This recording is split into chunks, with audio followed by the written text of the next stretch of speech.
always want to choose a form which is of the highest density possible, so we normally solidify mercury to do this. People think it's a miracle. We have created spaces like this, if people just walk in, simply tears start flowing. Simply the intensity of the place.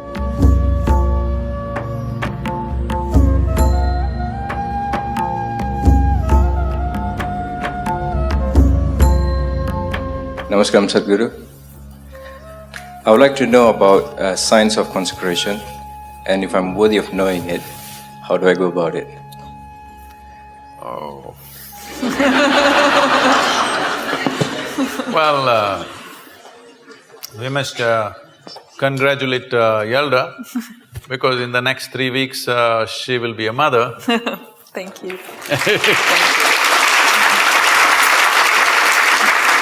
This is terrible gender discrimination because only women are ever allowed this privilege.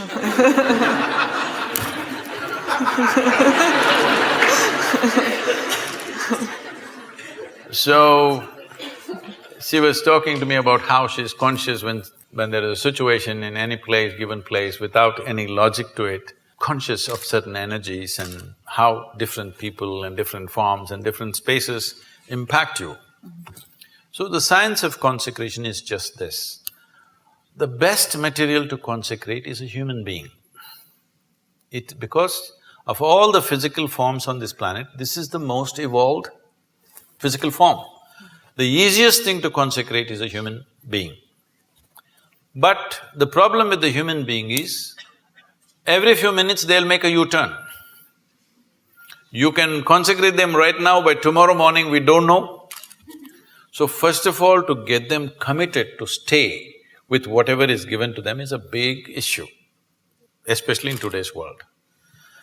Because of that, we consecrate other forms. We always want to choose a form or a substance, first of all, which is of the highest density possible, because physical form, its strength and its integrity depends upon its density. So we normally solidify mercury to do this. This is called as Rasavaidya, which means it is the technology of solidifying mercury. People think it's a miracle. No, it's not a miracle. We use mercury as a process of consecration.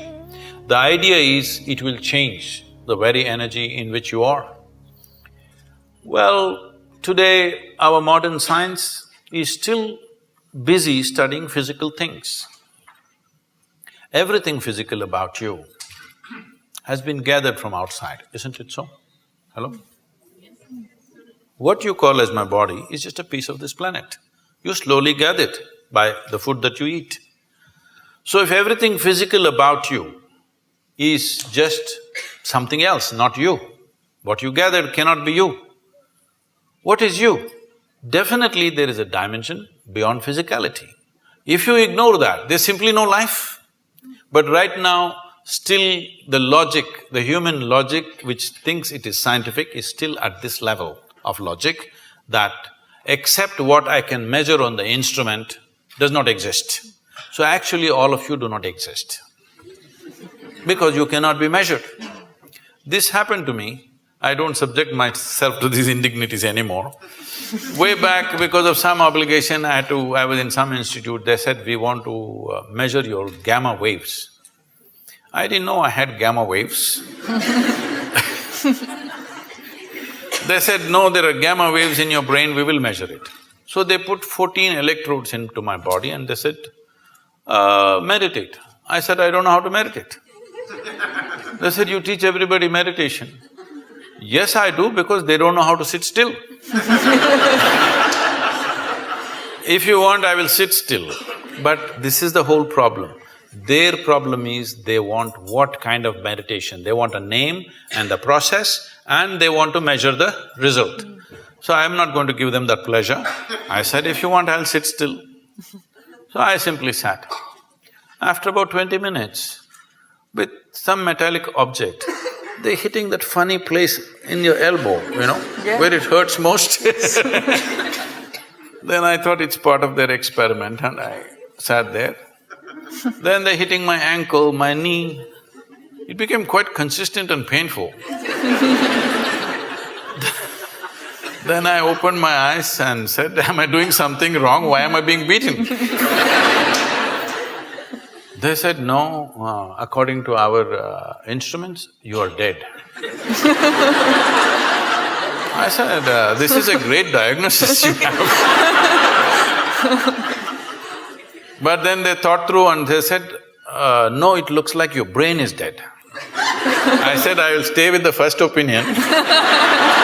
I am dead like this is okay with me. Brain dead if you give me a certificate. That's not going to be good. Why I am saying this is, the essential life that you are, you think you are going to measure it in some instrument? Only physical processes will measure, isn't it? And you know, everything physical about you is from outside, it's not yours. It's not yours, it's just a piece of the planet. So, you can't be measured, so you don't exist. What a great conclusion are you making? So, what is consecration? Is a dimension of energy which is not physical in nature, but it's life, concentrated life, let's say. Consecration is a way of creating a very concentrated life process. If you walk in, it's like that. So, in certain cultures, particularly in India, every street we consecrated at one time. But people slowly misunderstood, thinking these are temples for worship, whatever, it all went into all kinds of things. But still there are fantastic spaces of consecration in that culture, you must come and experience this. These days they're measuring some bio stuff and all, they're saying some fantastic things happening, I don't know what their meters are.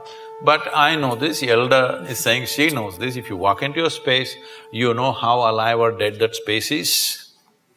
So is it measurable by something? No. Only life knows life.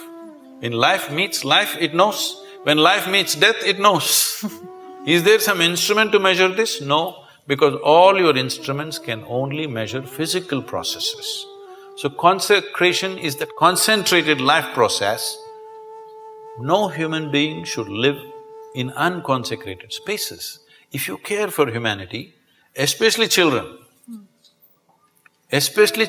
below 14 years of age, believe me, if you make sure they spend a certain amount of time in consecrated spaces, you will not have any of this nonsense about adolescence problems. See, right now, toddler… if you're an infant, diaper problems, toddler means he's running away problems, adolescent means some other problem, middle age means crisis, old age means horrible. When are you going to live, I'm asking? You're looking at life process as a problem. It's not a problem. You're making it a problem because you're trying to fit life into your intellect. No, your intellect fits into this life perfectly well. If you try to fit this life into this intellect, it's not going to work. So consecration is a dimension and a science and a technology with which you concentrate life in such a way, if you walk in, your whole energy system bursts forth. You will see we have created spaces like this. If people just walk in, sheer intensity, simply tears start flowing. They don't know why. Simply the intensity of the place, simply tears start coming. You must every day, your cheeks should be washed with tears of love, joy and ecstasy. If this doesn't happen, you're not living yet.